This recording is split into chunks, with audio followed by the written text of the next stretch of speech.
Olá a todos! Bom, vamos direto ao ponto. Hoje a gente vai fazer um mergulho bem profundo numa daquelas histórias bíblicas que realmente fazem a gente parar e pensar.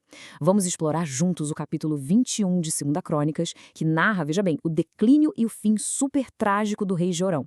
É uma daquelas narrativas pesadas, sabe? Mas ela é absolutamente essencial para a gente entender o peso das nossas escolhas, a influência que exercemos e, claro, o rastro que deixamos no mundo. Então, vamos preparar o coração para essa jornada. Olha só o peso dessa frase aqui. O versículo 20 resume a vida inteira de um rei com estas palavras: "E se foi sem deixar de si saudades." Imagina só a gravidade disso. É a história de um monarca, um líder, que quando morreu, bom, a morte dele trouxe um senso de alívio para a população e não de luto. O povo não chorou.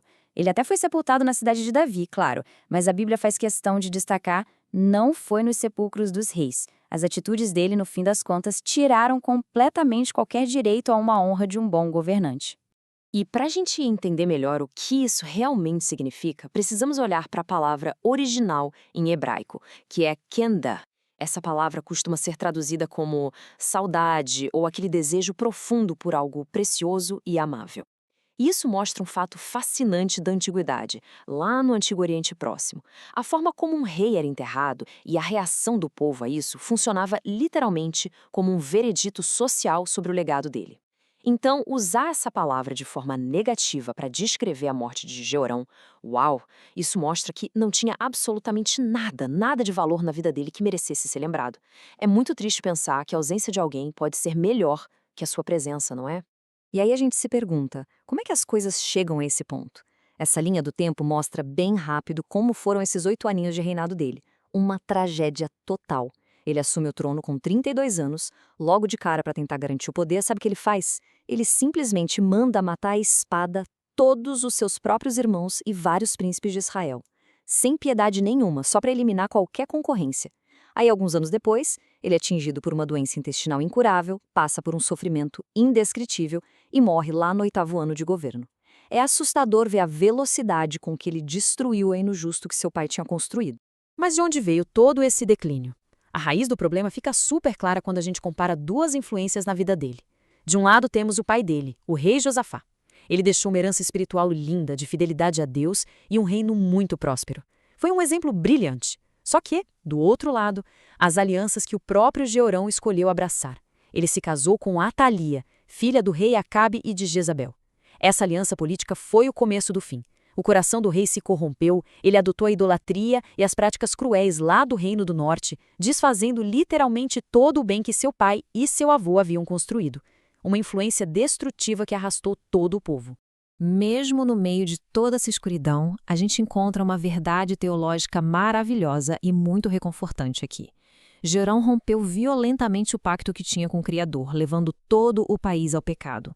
Mas olha só, a Bíblia relata que Deus não quis destruir a casa de Davi. Por que será? Exatamente por causa da aliança eterna que o próprio Senhor havia feito com Davi. Sabe o que isso significa? Que mesmo quando os seres humanos falham miseravelmente e quebram suas promessas, o amor e a fidelidade de Deus sustentam tudo. A linhagem do Messias estava por um fio, cercada de violência, mas a soberania divina a preservou intacta.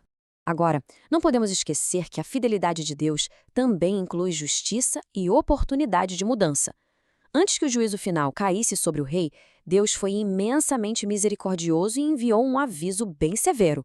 Uma carta escrita pelo profeta Elias chegou nas mãos de Jeorão, e a carta detalhava que por ele não ter andado nos caminhos de seus pais e ter assassinado os irmãos, que eram melhores que ele, um grande flagelo iria atingir o povo, a família dele, os bens e a sua própria saúde. Veja bem, não foi um castigo arbitrário, do nada. Foi um alerta profético claro, uma última chance divina para o arrependimento. Mas ele ignorou. E ignorar um aviso desses sempre tem um custo altíssimo, certo? As consequências inevitáveis dessa rebelião teimosa não demoraram a aparecer e o desmantelamento foi sistemático.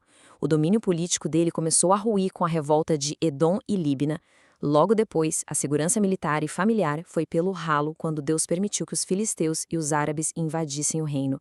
Eles levaram literalmente tudo, as riquezas do palácio, as esposas e todos os filhos do rei, restando só o mais jovem. Foi a ruína absoluta de tudo aquilo que ele tentou segurar à força com as próprias mãos manchadas de sangue. E como toda essa história densa se aplica a nós hoje? 2 Crônicas 21 narra a história do rei Jeorão de Judá, que seguiu caminhos ímpios, levando o povo à idolatria e enfrentando consequências severas por suas ações. Aqui estão algumas aplicações espirituais baseadas nesse capítulo. A importância da fidelidade a Deus. Jeroão desviou-se dos caminhos de Deus, seguindo práticas idólatras. Isso nos lembra da importância de permanecermos fiéis a Deus e seus mandamentos, mesmo quando somos tentados a seguir outros caminhos. 2. Consequências das más escolhas. As escolhas de Jeroão trouxeram destruição para ele e seu reino.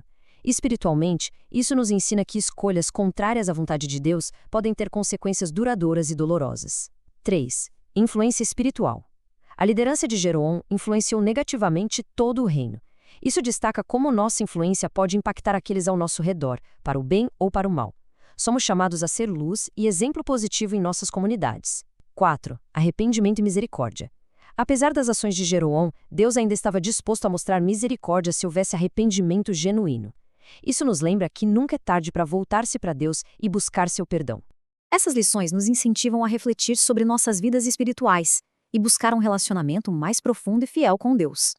Então, com tudo isso fresco na mente, é o momento perfeito para adotarmos uma postura de reverência e humildade. Afinal, a história que acabamos de ver nos ensina que o conhecimento sem entrega de verdade não gera transformação alguma. Vamos nos unir agora em uma oração baseada em tudo que foi extraído dessa palavra.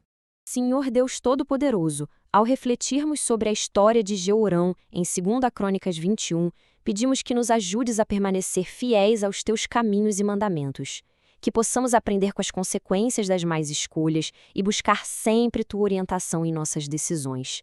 Senhor, concede-nos um coração arrependido e humilde, pronto para voltar-se a Ti em busca de perdão e renovação.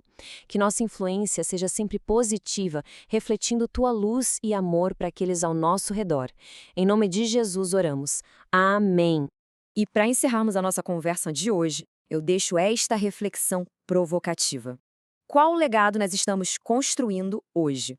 O valor de uma vida definitivamente não se mede por títulos ou por poder, mas sim pelo impacto que a gente tem na vida dos outros. Por isso, eu peço que vocês, telespectadores, compartilhem essa reflexão com seus amigos e familiares. Assim, muito mais pessoas podem parar um pouco e meditar sobre o rastro que estão deixando no mundo. Que possamos viver de uma forma que deixe uma saudade genuína. Fiquem em paz e firmes no propósito.